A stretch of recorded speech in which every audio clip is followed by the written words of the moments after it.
Meus amigos, o Vasco só ganha, meu amigo. Não tem conversa, cara. 3 jogos durante uma semana, 3 vitórias consecutivas. Esse time do Vasco aí serve de exemplo para o mimimi aí de vários clubes de futebol brasileiro que reclama de calendário, tem um jogo atrás do outro. Olha aí o time do Vasco extremamente limitado, conseguiu 3 vitórias importantíssimas aí em uma semana, cara. Em uma semana o Vasco conquistou 3 vitórias na segunda-feira contra o Atlético Paranaense, na quinta-feira contra o mesmo Atlético Paranaense pela Copa do Brasil, um confronto complicadíssimo, e hoje, fora de casa, no Barradão, lá em Salvador, o Vasco vence o Vitória por 1-0.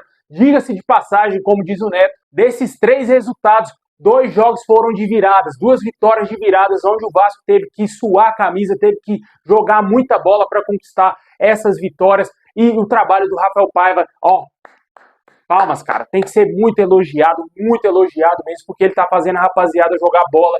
Com o pouco que temos aí, o Vasco tá jogando, tá fazendo frente sim no Campeonato Brasileiro, está lutando sim para voltar à Libertadores, diferentemente do que disse aquele jornalista medíocre lá após o jogo contra o Atlético Paranaense, que o Vasco e o Vitória era um confronto direto na zona do rebaixamento. Um absurdo um jornalista profissional falar aquilo, e tá aí a resposta, né? Claro, né? É sempre bom lembrar que aquele jornalista lá, ele trouxe para um tricolorzinho lá de São Paulo, né? Que tomou 4, apanhou de 4 lá em São Januário, né? Acho que ele não gosta muito do Vasco. E a situação é a seguinte, né, cara? Estamos na 8ª colocação com essa vitória aí maravilhosa, 34 pontos conquistados e um jogo a menos contra o Cuiabá. O jogo de hoje, cara, tava nítido que o Vasco estava muito cansado, né? A gente acabou de falar, vindo de uma maratona de jogos, 3 jogos em uma semana, com certeza não é todo jogador que aguenta esse ritmo, mas o Vasco vem jogando assim já há algum tempo no Campeonato Brasileiro. Até certo ponto cheguei a pensar, realmente, o time está muito mal. Não é só somente desgaste físico, o time está muito mal. O primeiro tempo, o Vitória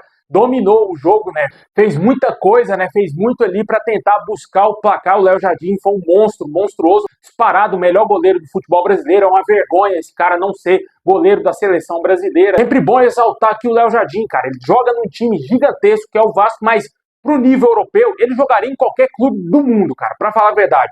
A verdade é essa, o Léo Jardim jogaria em qualquer clube do mundo, ele é um baita de um goleiro, é um goleiro extraordinário, uma baita contratação feita, mestre das contratações, Paulo Brax, ele que trouxe aí o monstro, o mito Léo Jardim pra Colina, salvou o Vasco aí no primeiro tempo de levar um gol contra o Vitória, e foi muito importante nessa partida, disparado, o melhor goleiro aí da rodada do Campeonato Brasileiro, e no segundo tempo, tudo mudou, né, cara? O Rafael Paiva mexeu no time, tirou o Emerson Rodrigues, que mais uma vez, não fez um bom primeiro tempo, foi substituído, apesar de estar tentando, correndo, lutando, mas sempre tomando decisões erradas dentro de campo. Foi substituído, entrou o Jean Davi e também entrou o Paê no lugar ali do Ryan, né? O Ryan jogando totalmente fora de posição. O Paê deu um maior equilíbrio ao meio campo do Vasco. Não gostei hoje do Rui Sfosa, cara. Pedi tanto aqui a entrada desse jogador no time titular. O Cocão estava abaixo, mas o Rui Sfosa conseguiu ser pior do que o Cocão no jogo de hoje contra o Vitória, e acabou que ele jogou os 90 minutos, mas foi muito mal, na minha opinião.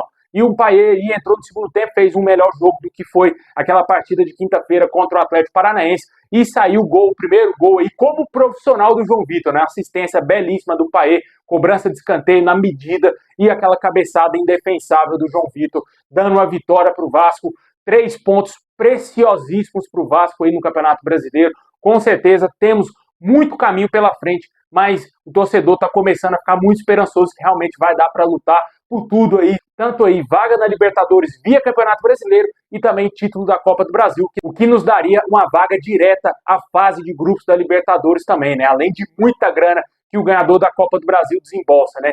Com certeza dá para sonhar. Vamos ter agora um período de 10 dias aí de inatividade para os jogadores descansar. Vai ter a parada para data FIFA. O Vasco vai ficar só treinando, não vai ter jogos. O Vasco vai tentar recuperar alguns jogadores que estão com desgaste físico, como por exemplo o Hugo Moura, né? Jogando no sacrifício, né? Realmente um leão ali dentro de campo. Precisa dar uma descansada no Hugo Moura. Recuperar também outros jogadores, como por exemplo Felipe Coutinho. Cadê o Souza, né, meu amigo? Cadê o Souza, né? Meu amigo, é essa situação aí bem complicada, né? Que veio o jogador para o Vasco. Só para complementar realmente a situação do Coutinho, né? Nem o Coutinho está entrando em campo. Imagine o Souza e o Alex Teixeira, né? Que já chegaram num nível muito, mas muito abaixo ao do Coutinho. Esperamos aí que algo aconteça diferente, que tanto o Coutinho, o Souza e o Alex Teixeira consigam aí estar bem para entrar em campo, para ajudar o Vasco de alguma forma, principalmente o Coutinho, que foi a grande contratação para a temporada. Já achei que ele poderia ter viajado com a delegação do Vasco hoje, pelo menos para jogar alguns minutos finais dessa partida aí contra um adversário muito menos qualificado do que o Vasco. É verdade, o jogo era fora de casa, mas dava para ter levado o Coutinho para ele sentir um pouco mais, ter ritmo de jogo, sentir um pouco mais de uma partida, né, cara? Vai voltar já numa fogueira danada que vai ser no jogo da Copa do Brasil, fora de casa, lá na Arena da Baixada. Poderia ter utilizado o Coutinho hoje, mas a comissão preferiu optar em deixá-lo no Rio de Janeiro. E vamos torcer para que o Vasco conquiste aí bom resultado na Copa do Brasil, porque esse mês de setembro vai ser pedreira, cara. O Vasco só volta a jogar dia 11 aí contra o Atlético Paranaense, fora de casa, lá no Paraná, jogo de volta da Copa do Brasil. Joga por uma vitória e por um empate. Se perder, dependendo da diferença de resultados, o Vasco pode ser eliminado ou levar a partida para pênaltis. Caso aí o Vasco conquiste um empate, estaremos nas semifinais da Copa do Brasil, esperando o adversário de São Paulo ou Atlético Mineiro. O Atlético Mineiro possivelmente deverá ser o adversário do Vasco por ter vencido o primeiro jogo fora de casa, vai decidir lá em Belo Horizonte, possivelmente será o nosso adversário. É um time chato, muito chato, mas que dá para o Vasco se souber jogar, porque é Copa, né, meu amigo? Se souber jogar, dá para o Vasco ganhar em São Januário e beliscar também um empate lá em Minas Gerais, mas primeiro tem um Atlético Paranaense aí nesse bolo. Depois do jogo contra o Atlético Paranaense, vamos ter um clássico, que é a hora do Vasco devolver aquela derrota humilhante que sofremos por 6-1 contra a Mulambada. Vamos enfrentar o Flamengo, se eu não me engano, dia 15. O Vasco tem obrigação de vencer esse jogo, cara, tem obrigação por honra desses jogadores, porque eles foram os responsáveis por uma das maiores humilhações, se não a maior humilhação da história do clube, e esperamos que o Vasco vença, nem que seja por 6-0, mas tem que vencer o Flamengo de qualquer maneira nesse clássico. Vamos ter também o Palmeiras pela frente, o jogo aqui em Brasília. Possivelmente estarei lá nesse jogo, lá apoiando o nosso Vascão. Um jogo muito complicado para o Vasco. O Vasco vendeu o mando de campo, né? A SAF do Vasco vendeu o mando de campo. Esse jogo, no dia 22 de setembro, será aqui em Brasília. Uma pena, porque esses jogos em casa tem que ser todos em São Januário. Eu também discordo totalmente do Vasco mandar clássico para o Maracanã, porque dá vantagem tanto para o Flamengo e também para o Fluminense, que já estão acostumados a jogar lá. O Vasco tem que jogar em São Januário sempre. Sempre tinha que ser a casa do Vasco, independentemente de torcida. Essa torcida vai encher mais no Maracanã. Se tem acordo com o Flamengo, o Fluminense, não importa, cara. A casa do Vasco é São Januário. Esse clássico contra o Flamengo que a gente perdeu de 6, se fosse São Januário, não teria acontecido o que aconteceu. O Vasco, pelo menos, teria feito algo melhor e a humilhação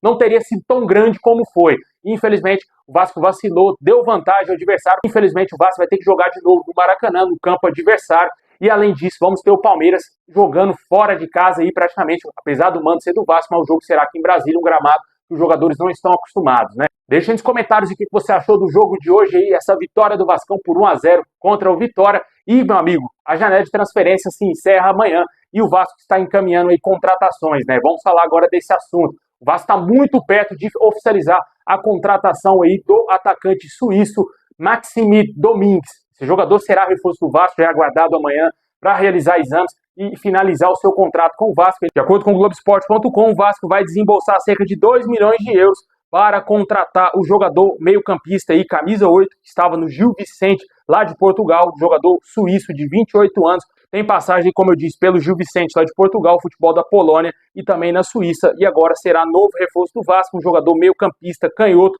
que atua pela ponta direita também. Atua realmente ali na faixa de campo que o Watson fazia aí antes de se lesionar. E além dele, o Vasco também vai fechar a contratação aí do zagueiro Luan Pérez. O jogador também já é aguardado nessa semana, de acordo com o Carlos Berbete, e ele será também novo reforço do Vasco. Tudo indica que teremos um desfecho positivo. O Luan Pérez está rescindindo seu contrato com o Fenerbahçe e o Vasco não tem pressa por se tratar de um jogador que ficará livre no mercado. Sempre bom lembrar que após o fechamento da janela, o Vasco vai poder contratar jogadores que não têm contratos com outros clubes, jogadores que estão sem time, livres no mercado, e será o caso do Luan Pérez, e por isso que o Vasco prega um pouco mais de cautela para fechar essa contratação, mas deverá acontecer durante essa semana. E também hoje à tarde saiu uma informação que surpreendeu a muita gente, né, cara? O Vasco também está negociando a contratação do zagueiro argentino Jan Glavinovic. O jogador teria recebido uma proposta do Vasco de empréstimo por um ano, por cerca de $210 mil, e opção de compra de $2,5 milhões por 80% do seu passe. O News Old Boys teria concordado e vai responder nas próximas horas essa proposta do Vasco. Mais um zagueiro podendo chegar ao Vasco. A relação entre as diretorias aí do Vasco e do News Old Boys é muito boa, já que a negociação com o Juan Esforza foi um sucesso. O Vasco trouxe o jogador lá do News Old Boys e essa negociação com o Jan Glavinovic está muito perto de um desfecho positivo para o Vasco, de acordo com a imprensa argentina. Vamos aguardar aí os próximos dias Se o Vasco vai anunciar esses 3 reforços, tudo indica que esses 3 jogadores serão contratados pelo Vasco. Ficaremos muito surpresos se vir mais um jogador aí, talvez para o ataque, ou talvez para o meio campo vascaíno. Na minha opinião, eu acho que ainda precisaria trazer um camisa 5, porque como eu falei aqui já em alguns vídeos, só temos o Hugo Moura. Se o Hugo Moura se lesionar, vai ficar complicado, né?